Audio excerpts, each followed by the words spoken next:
Electromagnetic waves, English में नाम है इस चैप्टर का। क्या पढ़ना है हम लोग को इलेक्ट्रोमैग्नेटिक वेव्स में? विद्युत चुंबकीय तरंगों की उत्पत्ति, उनके गुणों का कहां से ओरिजिनेशन है, उनकी प्रॉपर्टीज कहां से निकल कर आती हैं, उनके पहचान क्या है, कैरेक्टर्स क्या हैं, इन सारी चीजों को हम लोग पढ़ेंगे इसमें। आइए शुरुआत करते हैं चैप्टर की। इलेक्ट्रिक करंट चुंबकीय क्षेत्र उत्पन्न करता है, विद्युत धारा का चुंबकीय प्रभाव चैप्टर में। Magnetic effect of electric current, विद्युत चुंबकीय प्रेरण जैसी घटना इस चीज को प्रमाणित करती है कि विद्युत धारा चुंबकीय क्षेत्र उत्पन्न करता है। विद्युत चुंबकीय प्रेरण जैसे चैप्टर्स में जो हम लोगों ने पढ़ा वो ये बताते हैं। अब एक चीज हम आपसे कहें, आपने ये भी पढ़ा है कि अगर दो धारावाही चालक हों, दोनों में चाहे करंट सेम डायरेक्शन में फ्लो हो और चाहे अपोजिट डायरेक्शन में, तो दो समान धारावाही चालक तारों के बीच, क्या दो धारावाही चालक तारों के बीच ये भी आपस में प्रतिकर्षण अथवा क्या लगाते हैं, आकर्षण लगाते हैं। ये भी हम देख चुके हैं। हम ये भी देख चुके हैं कि अगर परिवर्तनशील चुंबकीय क्षेत्र हो तो वो विद्युत क्षेत्र उत्पन्न करता है। अगर मैग्नेटिक फील्ड बदलता रहे तो वो विद्युत क्षेत्र उत्पन्न करता है। आपने देखा है इस चीज को क्या? ये देखिए, एक बंद कुंडली लेते थे हम लोग, क्लोज्ड कॉइल लेते थे और इसके पास लेकर आते थे मैग्नेट को, अथवा इससे कहां ले जाते थे, दूर ले जाते थे मैग्नेट को। पास लाने पर अथवा दूर ले जाने पर इसमें करंट फ्लो हो जाता था। देखा है या हम लोगों ने पढ़ा है? ओके। अब मैक्सवेल सोचते हैं कि थिंक्स अबाउट दिस व्हाट, कि अगर ये सारी चीजें हैं तो हमारी प्रकृति में सममितता है, एक्शन का रिएक्शन है, यह भी सममितता है, सिमेट्रिसिटी है। तो अगर बदलता हुआ चुंबकीय क्षेत्र, चुंबक को पास लाना या फिर मैग्नेट को दूर ले जाना, अगर changing magnetic fields electric field generate कर सकता है, करंट इसमें जनरेट कर सकता है, तो वैद्युत क्षेत्र उत्पन्न कर सकता है, तो इसका उल्टा भी होना चाहिए। यानी क्या कि परिवर्ती वैद्युत क्षेत्र, बदलता हुआ इलेक्ट्रिक फील्ड चुंबकीय क्षेत्र भी उत्पन्न करे। तो पास लाना या फिर दूर ले जाना, चुंबकत्व को बढ़ाना है पास लाने पर, दूर ले जाने पर घटाना है। अगर बदलता हुआ चुंबकीय क्षेत्र वैद्युत क्षेत्र उत्पन्न कर सकता है तो इसका उल्टा भी होना चाहिए। यानी वैद्युत क्षेत्र अगर परिवर्ती हो, चेंजिंग इलेक्ट्रिक फील्ड हो, तो उसे भी मैग्नेटिक फील्ड जनरेट करना चाहिए। मैक्सवेल ने क्या किया? मैक्सवेल ने एक समय के साथ परिवर्ती धारा आई, चेंजिंग विथ टाइम, समय के साथ परिवर्तनशील धारा से जुड़े हुए संधारित्र, समय के साथ परिवर्तनशील धारा से जुड़े हुए क्या? संधारित्र, कैपेसिटर से जुड़े हुए क्या बेटा? संधारित्र के बाह्य बिंदु पर चुंबकीय क्षेत्र ज्ञात करने के लिए एम्पियर के परिपथीय नियम का प्रयोग किया। यहां पर चुंबकीय क्षेत्र ज्ञात करने के लिए संधारित्र के बाहर, और वो भी परिवर्तनशील धारा के कारण चुंबकीय क्षेत्र ज्ञात करने के लिए एम्पियर की परिपथीय नियम का, मैंने एम्पियर का परिपथीय नियम पढ़ाया है, और नहीं पढ़े अगर आप एम्पियर का परिपथीय नियम तो जाइए पीछे और पढ़कर आइए। एम्पियर के परिपथीय नियम का प्रयोग किया, और जब एम्पियर के परिपथीय नियम का प्रयोग किया यहां पर, तो उन्होंने एक विसंगति पाई, उनको एक फॉल्ट मिल गया। जब यहां पर वो चुंबकीय क्षेत्र निकाल रहे थे, एक फॉल्ट मिल गया उन्हें। बहुत ध्यान से देखिए, बहुत ध्यान से। उनको एक कमी नजर आई एम्पियर के परिपथीय नियम में। क्या कमी नजर आई? अब आप सोचिए, ये तार है, इसमें करंट फ्लो हो रहा है, इसमें करंट क्या हो रहा है? फ्लो हो रहा है। मैं आपसे एक चीज कहूं, यहां पर जो चुंबकीय क्षेत्र हो, जितना भी चुंबकीय क्षेत्र है, यहां से कितनी दूरी पर? r दूरी पर, उतना ही चुंबकीय क्षेत्र फिर r दूरी पर यहां के बिंदु पर भी तो होना चाहिए। जितना ये है उतना ये भी होना चाहिए। क्योंकि वही तार है, उतना ही करंट दोनों में है, उतनी ही दूरी है आर। एम्पियर के परिपथीय नियम के अनुसार, उनका परिपथीय नियम क्या है, किसी को याद है? किसी बंद लूप के लिए, किसके लिए? बंद लूप के लिए चुंबकीय क्षेत्र बी वेक्टर का रेखीय समाकलन, रेखीय समाकलन लूप से बद्ध कुल धारा का म्यू जीरो गुना होता है। कोई चीजें बहुत हार्ड होने के कारण इजी होती हैं, और कुछ चीजें बहुत हार्ड होने के कारण नहीं समझ आती, और कुछ चीजें बहुत इजी होने के कारण भी। तो ये बहुत इजी वाला है, इसलिए ऐसा हो रहा है। क्या कहा था इन्होंने कहा था, ध्यान दीजिए, किसी बंद लूप के लिए चुंबकीय क्षेत्र का रेखीय समाकल। ये बंद लूप है, बंद लूप, ये एक बंद लूप है। मान लीजिए एक तार के चारों ओर है, ये इस तार से होकर क्या गुजर रही है? धारा। और यही दूरी है कितनी बेटा? आर। ध्यान से, यही दूरी कितनी है? आर। यहां पर चुंबकीय क्षेत्र, यहां पर क्या चुंबकीय क्षेत्र? बी वेक्टर है। बी वेक्टर का रेखीय समाकलन, यानी कि B vector dot D R vector, रेखीय समाकलन। इस लूप द्वारा घेरी गई संपूर्ण धारा का कितना गुना होता है? म्यू जीरो गुना होता है। यह निर्वात की क्या है? विद्युतशीलता है। समझ गए? सब लोग समझ गए?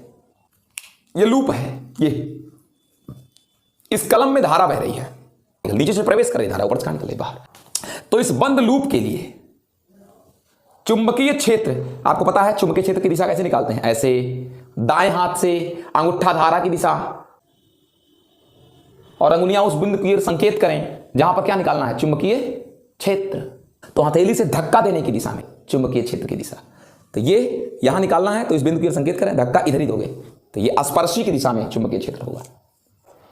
तो चुंबकीय क्षेत्र का रेखीय, डी आर मतलब रेखीय समाकलन, इस लूप के द्वारा जितनी धारा आबद्ध है और म्यू जीरो निर्वात की विद्युतशीलता गुणनफल क्या होता है? बराबर। तो अब ये देखिए कि हम कहते हैं ये तार है, लूप चाहे यहां हो और लूप चाहे यहां हो, लूप है तो वही, लूप में परिवर्तन नहीं हो रहा है। यहां से यहां तक की दूरी, यहां से यहां तक की दूरी, त्रिज्या सेम ही तो है, चाहे यहां पर रखो लूप को और चाहे लूप को यहां ले आओ, त्रिज्या तो सेम है। ठीक है, तो चाहे ये देखो लूप वही है, चाहे यहां रखो चाहे यहां रखो, दोनों जगहों पर क्षेत्र क्या आना चाहिए? समान आना चाहिए। आप ध्यान दीजिए, लेकिन उन्हें एक विसंगति मिली मैक्सवेल को।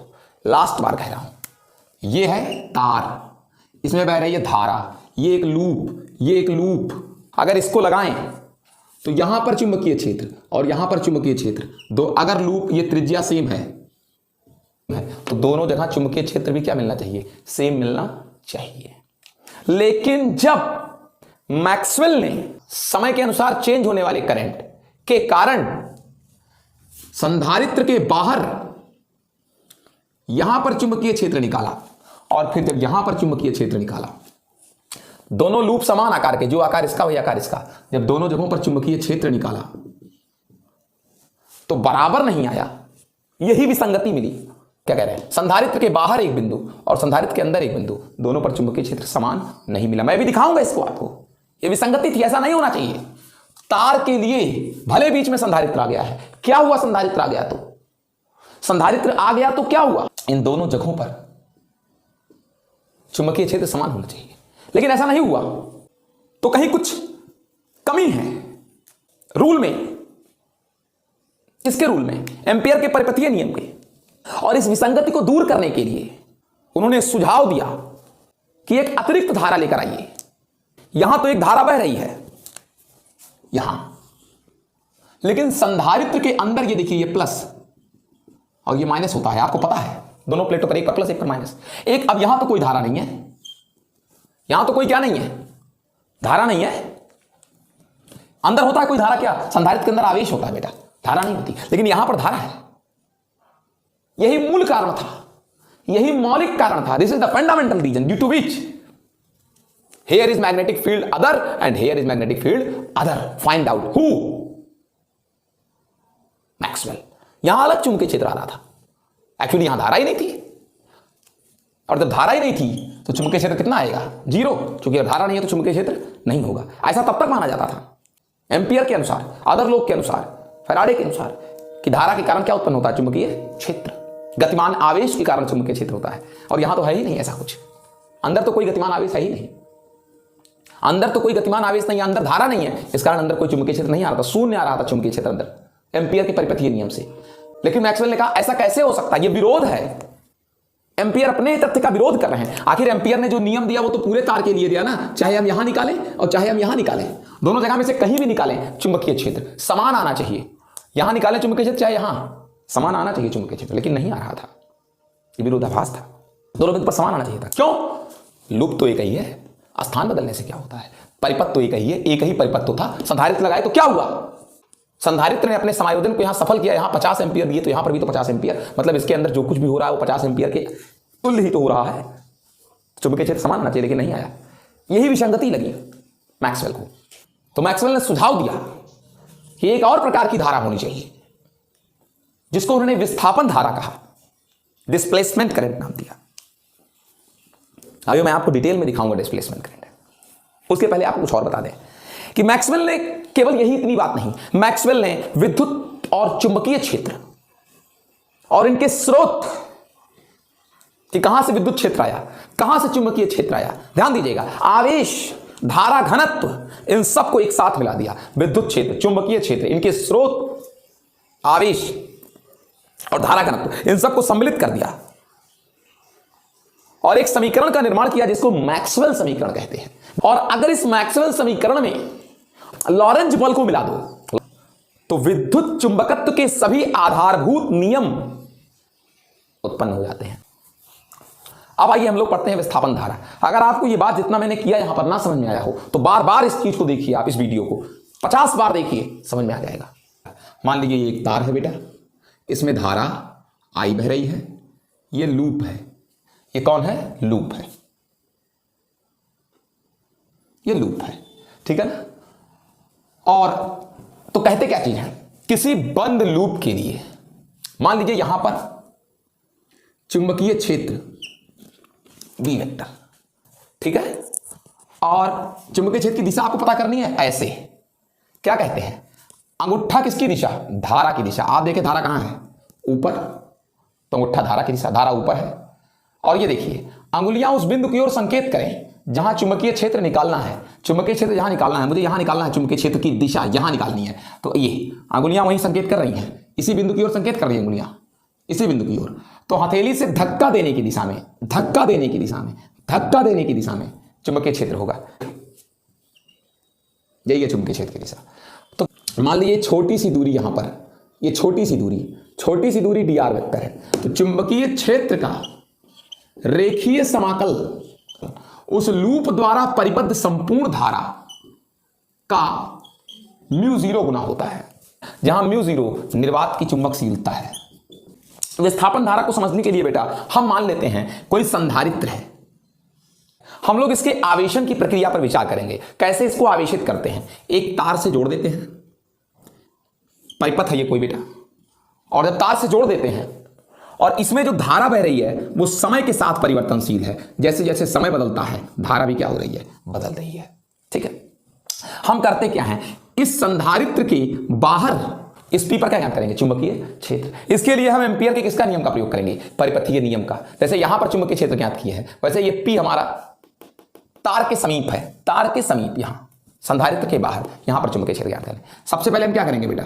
सबसे पहले बहुत ध्यान से, सबसे पहले एक लूप खींचेंगे.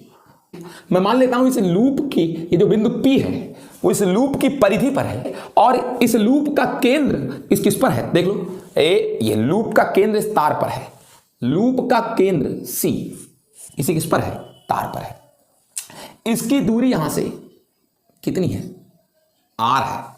और आप देख पाइए कि जो लूप का तल है, लूप का जो तल है, देख लीजिए तार के लंबवत है. ये तार देख लीजिए लंबवत है. लूप का जो तल है, ये तल तार के लंबवत है. ठीक है, अब जरा ध्यान दीजिएगा। अब आइए पी पर निकालते हैं क्या बेटा, चुंबकीय क्षेत्र।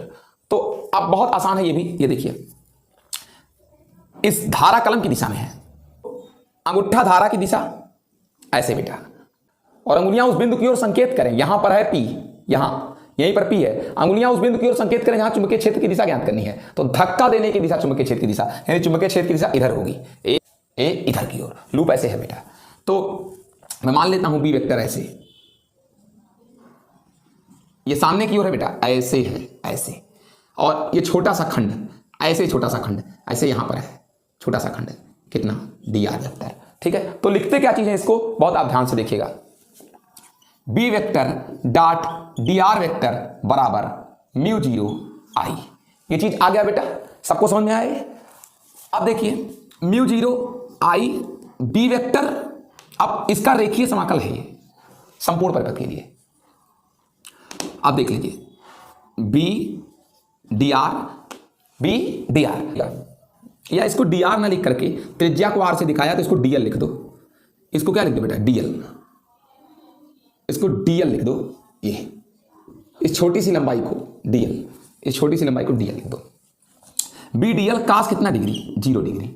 ठीक है ना, बहुत सीधी सी बात है। इधर ही चुंबकीय क्षेत्र है और इधर ही, ये देखो लंबाई का छोटा सा खंड, ये लंबाई का छोटा सा खंड है, इधर ही डीएल और इधर ही बी, दोनों एक ही दिशा में। तो बी डीएल कास कितना डिग्री, 0 डिग्री। म्यू जीरो आई बराबर इंटीग्रेशन, बी को बाहर निकाल दो, क्षेत्र सब जगह समान होगा। जो ये देख लीजिए क्षेत्र सब जगह समान होगा, क्यों, ये भी दूरी आर, ये भी दूरी आर, चाहे जहां भी निकालोगे ये भी दूरी आर, सब जगह क्षेत्र समान होगा, इस पर सब जगह क्षेत्र समान होगा, पूरे लूप पर हर पॉइंट पर क्षेत्र समान होगा। नियतांक बाहर कर लो। अब कास 0 की वैल्यू 1 होती है, इंटीग्रेशन क्या बेटा है, डीएल, डीएल क्या था, डीएल छोटी सी लंबाई थी। अब ऐसे डीएल डीएल डीएल डीएल पूरा इंटीग्रेशन, जब पूरे का इंटीग्रेशन करोगे तो पूरा परिधि बन जाएगा, पूरा क्या बन जाएगा, परिधि। यानी म्यू जीरो आई बराबर बी, डीएल बराबर क्या होता है, 2 पाई कितना बेटा, आर होता है। ठीक है ना। अब यहां से अगर हम लोग बी निकालें, अगर यहां से अगर बी निकालते हैं तो आएगा म्यू जीरो आई अपान 2 पाई कितना, आर। ठीक है, यहां से चुंबकीय बाहर बिंदु किस पर आया, पी पर आया चुंबकीय क्षेत्र बेटा। अब चुंबकीय क्षेत्र निकालते हैं यहां अंदर, इसके अंदर, किसके, संधारित्र के अंदर चुंबकीय क्षेत्र निकालते हैं। अब जब संधारित्र के अंदर अगर आप क्या निकालेंगे, चुंबकीय क्षेत्र निकालेंगे, ये आई जो है आपका, ये जो आई है आपका, इस समय किस पर डिपेंड कर रहा है, टी पर। ये आई आपका समय टी पर डिपेंड, यहां पर ये वाला आई है ना, जो समय किस पर डिपेंड कर रहा है, टी पर डिपेंड कर रहा है। अब आइए आगे देखते हैं, यहां पर चुंबकीय क्षेत्र बिंदु M बिल्कुल उसी के सामने मैं एक और पृष्ठ लेता हूं, ऐसे ही लूप बिल्कुल सेम, इसकी भी त्रिज्या R ही है बेटा। और यहां पर अब क्या निकाला जाए, चुंबकीय क्या क्षेत्र, जो परिसीमा इसकी वही परिसीमा इसकी है।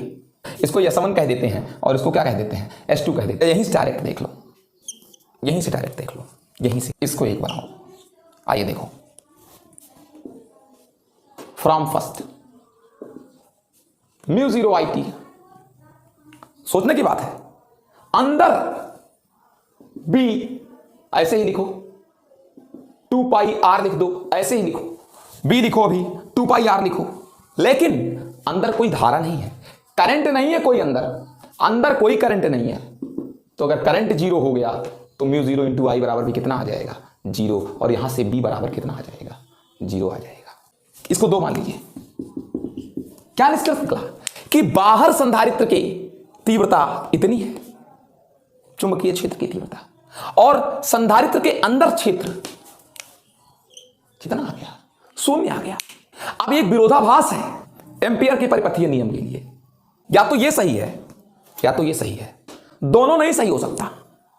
यानी कुछ दिक्कत है, क्योंकि एम्पियर का परिपथीय नियम तो सही होना चाहिए, समान होना चाहिए सब जगह, चाहे हम कहीं पर भी निकालें, इस पर निकालें, इस पर निकालें, इस पर, अगर परिसीमाएं समान हैं, ये परिसीमाएं अगर समान हैं, आर त्रिज्या की आर त्रिज्या की आर त्रिज्या की वही तार है, सब में धारा भी सेम है, अगर ये त्रिज्याएं समान है, परिसीमाएं समान है, तो सभी बिंदु पर क्षेत्र समान होना चाहिए। ये भी परिसीमाएं समान थी, बस एक संधारित्र के बाहर था, एक संधारित्र कहां था, अंदर था।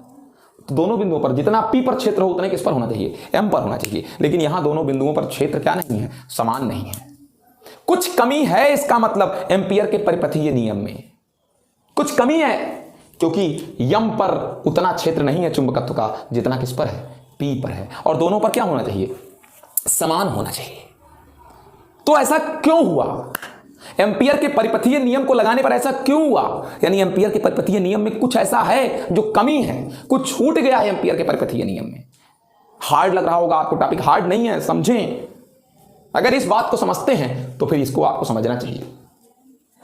इस बात को समझते हैं आप। आखिरी बात, वही तार, हम कहते हैं ये एक चूड़ी और उतनी बड़ी चूड़ी ये भी, तो दोनों चूड़ियों पर केंद्र से दूरियां तो समान है यार। अगर केंद्र से दूरियां समान है, दोनों में धारा समान है, तो दोनों पर चुंबकीय क्षेत्र भी तो समान होना चाहिए, लेकिन नहीं है वो चीज। यहां पर और यहां पर चुंबकीय क्षेत्र समान नहीं है, यानी कुछ फॉल्ट है एम्पियर के परिपथीय नियम में। क्या फॉल्ट है एम्पियर के परिपथीय नियम में? क्यों नहीं तीव्रता समान आई? पी पर और किस पर? एम पर तीव्रता समान क्यों नहीं आई? क्या कमी है दोनों में? क्या अंतर है? क्योंकि यहां तो हमको धारा मिल रही है, जो धारा एंट्री ली वो धारा बाहर निकल रही है, मतलब बीच में धारा है, लेकिन यहां तो हमको कोई धारा नहीं दिख रही। इसी कारण क्षेत्र कितना हो गया? 0 हो गया। यहां धारा एंट्री ले रही है और यहां धारा कहां निकल रहा है? बाहर निकल रहा है। यहां से नहीं तो आप ढूंढते रहेंगे वीडियो, फिर जान लीजिए विस्थापन धारा के लिए आपको समझ में नहीं आएगा। अगर आप यहां नहीं अच्छे समझ रहे हैं तो आप इस हेडिंग को ढूंढते रहेंगे, नहीं समझ में आएगा कहीं पर भी। तो क्या समझने की कोशिश करिए कि यहां धारा एंट्री ले रही है, यहां धारा कहां निकल रही है? बाहर। तो बीच में धारा है, क्षेत्र क्यों 0 हुआ? अंदर क्षेत्र 0 है क्योंकि हमने रख दिया कि धारा अंदर है ही नहीं है, क्योंकि संधारित्र के अंदर आवेश होता है, धारा नहीं होती, धारा नहीं है इसलिए। और धारा जब आपने 0 कर दिया, जब आपने धारा 0 कर दी, तो बी का मान भी कितना आ गया? 0 आ गया। कुछ कमी है, कोई पद छूट गया है अंदर। क्यों दोनों जगहों पर क्षेत्र अलग अलग मिला? क्यों पी पर इतना मिला और एम पर 0? यहां और यहां क्षेत्र समान होना चाहिए, लेकिन ऐसा नहीं हुआ, जबकि सब कुछ है तो एक ही सिस्टम। यहां कौन सी कमी है कमी, ध्यान दीजिए, कौन सा कमी है? सोचिए फिर बताइए। कोई ऐसी कमी है, कोई ऐसा पद छूटा है जिसके कारण संधारित्र के प्लेटों के बीच क्षेत्र कितना हो रहा है? 0। और वो पद ऐसा होना चाहिए कि जब उस पद को आरोपित किया जाए, बहुत ध्यान से सुनिएगा, यहां कोई पद छूटा है एम्पियर के परिपथीय नियम में, इसमें कि जब उस पद को आरोपित किया जाए तो जितनी तीव्रता, जितना चुंबकीय क्षेत्र P पर मिले, उतना ही किस पर भी मिले? M पर। आइए उस पद की तलाश करते हैं, और वो पद 100% धारा से संबंधित है। अगर आप इस संधारित्र को देखेंगे तो जब इस संधारित्र को आवेशित किया जाता है तो एक प्लेट पर प्लस आता रहता है और एक प्लेट पर क्या आता रहता है? माइनस। धीरे धीरे देखो क्षेत्र बढ़ रहा है, जैसे जैसे इस पर आवेश जाता है ये प्लस होता जाता है, ये क्या होता जाता है? माइनस। ये प्लस, ये माइनस, ये प्लस, ये माइनस। आवेश की मात्रा बढ़ती जाती है, यानी आवेश की मात्रा बढ़ती गई, 0 से बढ़ रही है। जब आप नहीं दे रहे थे धारा, जब यहां से कोई धारा नहीं जा रही थी, जब यहां से कोई धारा नहीं जा रही थी, कोई धारा नहीं जा रही थी, तो 0 था आवेश। और जैसे जैसे धारा बढ़ती गई, बढ़ती गई, बढ़ती गई धारा, वैसे इस पर आवेश की मात्रा क्या होती गई? बढ़ती गई। यानी अंदर आवेश परिवर्तित हो रहा है, और अगर आवेश परिवर्तित हो रहा है तो इस कारण से प्लेटों पर इस पर प्लस बढ़ता जाएगा और इस पर क्या? माइनस। तो अंदर वैद्युत क्षेत्र भी बढ़ता जाएगा, एक परिवर्तनशील वैद्युत क्षेत्र। यानी अंदर क्या बढ़ता जा रहा है? वैद्युत क्षेत्र बढ़ता जा रहा है।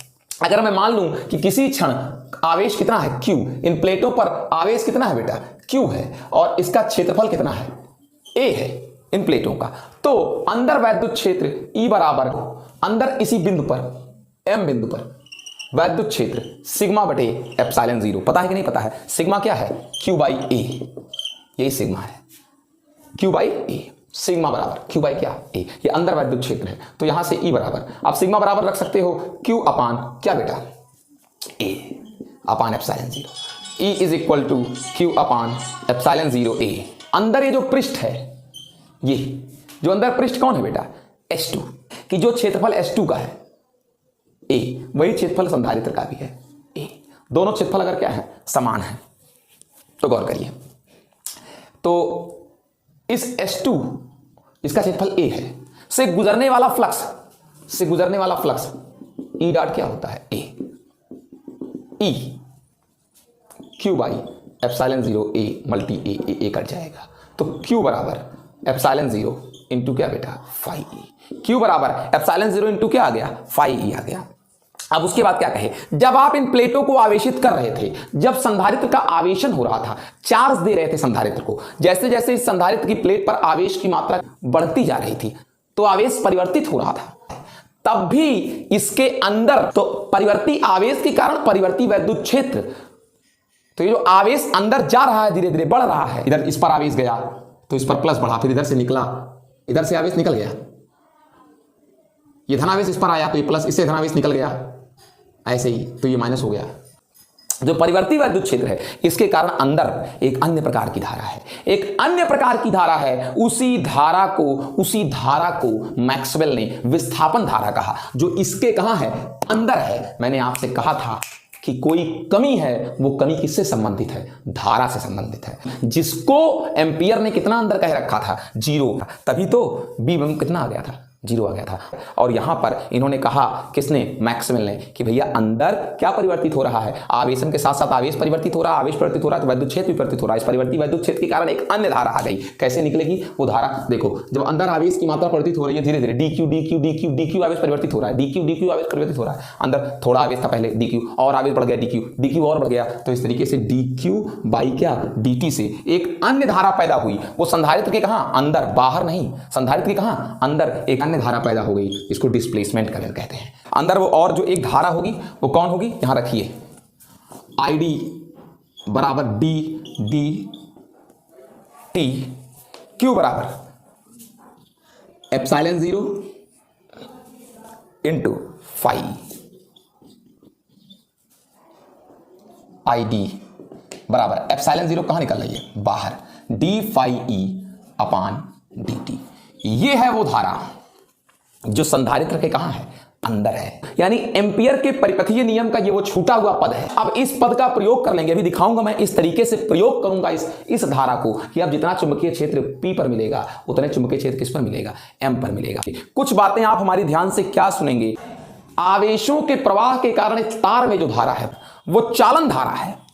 इस धारा को I सफिक्स किससे दिखाते हैं, C से दिखाते हैं। और जो धारा इस संधारित्र के प्लेटों के बीच परिवर्तनशील चुंबकीय वैद्युत क्षेत्र के कारण है,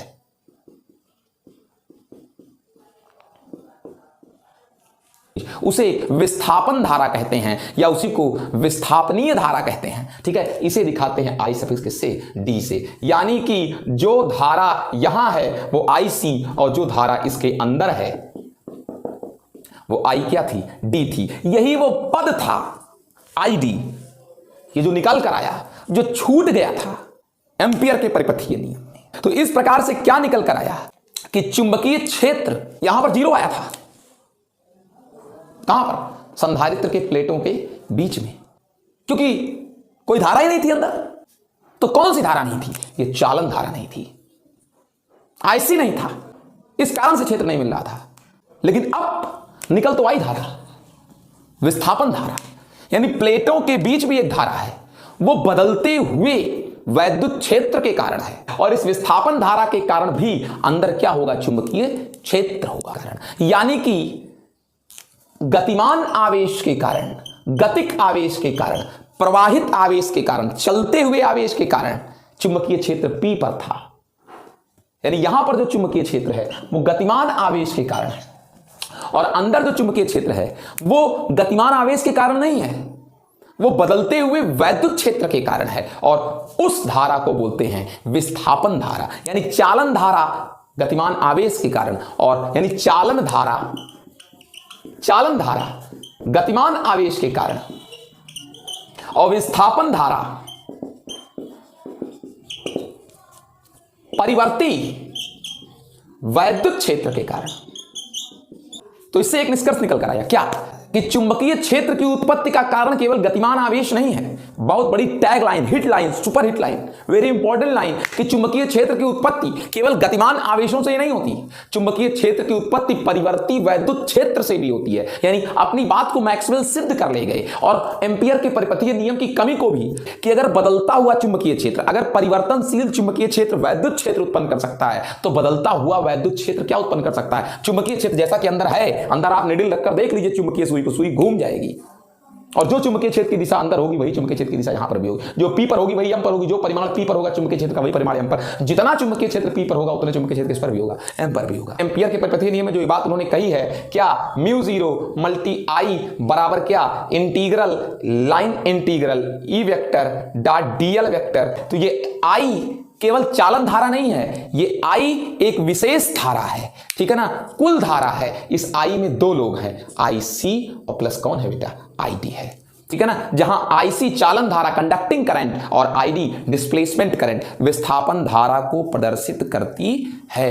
प्लेटों के बाहर चालन धारा आईसी और विस्थापन धारा प्लेटों के कहां, अंदर। आप कहेंगे हम लोग कि संपूर्ण धारा I is equal to IC और प्लस क्या बेटा, आईडी। जहां IC is equal to IC रखो कंडक्टिंग करंट और आईडी इज इक्वल टू क्या रखेंगे, आईडी इज इक्वल टू रखेंगे epsilon 0 D phi E upon क्या बेटा, डीटी रखेंगे। अगर बात करें संधारित्र के बाहर तो यहां सिर्फ आईसी है, आईडी कितना है 0, और अगर अंदर की बात करें तो यहां सिर्फ आईडी है, आईसी कितना है बेटा 0 है अंदर संधारित्र के। ये देखिए एम्पियर का परिपथीय नियम म्यू 0 इंटू आई बराबर क्या, इंटीग्रल डॉट डीएल। तो यहां लिख सकते हैं म्यू 0 आई बराबर क्या बेटा, आईसी प्लस आईडी। देख लीजिए जो पद छूटा था धारा से रिलेटेड वो आईडी था, आ गया। यानी संपूर्ण धारा उन्होंने अब तक नहीं रखी थी, उन्होंने सिर्फ चालन धारा रखी थी, आईडी नहीं रखी थी, तभी उनको वैद्युत क्षेत्र नहीं मिल रहा था संधारित्र के अंदर। E vector dot DL vector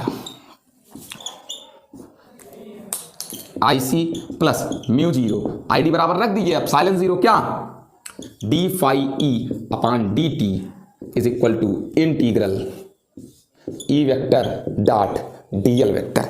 ये है फिजिक्स की ताकत। अब आपको इसी को बेटा एम्पियर मैक्सवेल का परिपथीय नियम कहते हैं, एम्पियर मैक्सवेल का परिपथीय नियम, एम्पियर मैक्सवेल का परिपथीय नियम। कहीं भी आप कोई भी और वीडियो देख लीजिए आपको बहुत कम समझ में आएगा, मैं इसीलिए एक एक चीज 20-20 बार रिपीट करके आपको बताया हूं। इसी चालक तार में नियत वैद्युत क्षेत्र के लिए विस्थापन धारा का मान 0, तार में नियत वैद्युत क्षेत्र के लिए, नियत ई के लिए विस्थापन धारा कितनी हो सकती है, 0 हो सकती है। याद रखिएगा कि डेफिनेट कांस्टेंट इलेक्ट्रिक फील्ड के लिए विस्थापन धारा कितनी होती है, 0 होती है, ठीक है ना, क्योंकि यहां वैद्युत क्षेत्र समय के साथ परिवर्तित नहीं होता है, ठीक है ना। नियत वैद्युत क्षेत्र में अगर वैद्युत क्षेत्र परिवर्तित नहीं होता है तो फिर विस्थापन धारा कितनी होगी, 0। विस्थापन धारा केवल किसके कारण, बदलते हुए वैद्युत क्षेत्र के कारण। उसके बाद एक चीज ये भी है, एक संधारित्र को जब आवेशित कर रहे होते हैं, जब एक संधारित्र को क्या कर रहे होते हैं, आवेशित कर रहे होते हैं, क्या कर रहे होते हैं, आवेशित, तो एक ही स्थान पर विस्थापन धारा भी हो सकती है और कौन सी धारा भी हो सकती है, चालन धारा भी हो सकती है। एक संधारित्र के अंदर किसी भी बिंदु पर चालन धारा भी हो सकती है और कौन भी हो सकती है, विस्थापन, दोनों हो सकती है। जब मैंने आपको अभी जो एक्सपेरिमेंट करके दिखाया उसमें मैंने अंदर सिर्फ आपको कौन सी धारा दिखाई, विस्थापन, लेकिन हो दोनों सकता है। क्यों, क्योंकि अंदर का माध्यम कुचालक है, ठीक है ना, अंदर का माध्यम कुचालक है और बाहर तार जो है वो कैसा था, चालक। लेकिन संसार का कोई भी माध्यम पूर्णता कुचालक भी नहीं है और पूर्णता क्या भी नहीं है, चालक भी नहीं है। हमारा जो फ्री स्पेस है ना, ये पूर्णता कुचालक है ना, तो पूर्णता क्या है, चालक है। तो अगर आप कह रहे तो चलेगा कि किसी भी बिंदु पर, किसी भी दिक स्थान पर चालन धारा भी हो सकती है और क्या भी हो सकती है, विस्थापन धारा भी हो सकती है, ठीक है, एक साथ हो सकती है दोनों। कि जहां पर कोई चालन धारा नहीं है, जहां पर कोई चालन धारा नहीं है, वहां सिर्फ कौन धारा है, विस्थापन धारा। विस्थापन धारा और चालन धारा सेम प्रभाव उत्पन्न करती हैं। विस्थापन धारा भी चुंबकीय क्षेत्र और चालन धारा तो चुंबकीय क्षेत्र उत्पन्न करती है। प्रवाह, आवेशित प्रवाह यानी विद्युत धारा चुंबकीय क्षेत्र उत्पन्न करती है। तो आपने क्या देखा कि संधारित्र के अंदर विस्थापन धारा भी चुंबकीय क्षेत्र समान प्रभाव उत्पन्न करती हैं। क्या चीज कह सकते हैं कि जिस प्रकार से फैराडे ने कहा था बदलता हुआ चुंबकीय क्षेत्र वैद्युत क्षेत्र उत्पन्न करता है, उसी प्रकार बदलता हुआ वैद्युत क्षेत्र यानी ये फैराडे के नियम के ही सम्मित है। अब कल मिलते हैं, फिर किसी दिन मिलते हैं, किसी अगले टॉपिक के साथ मिलते हैं अगले वीडियो में। नेक्स्ट डे, गुड बाय बेटा।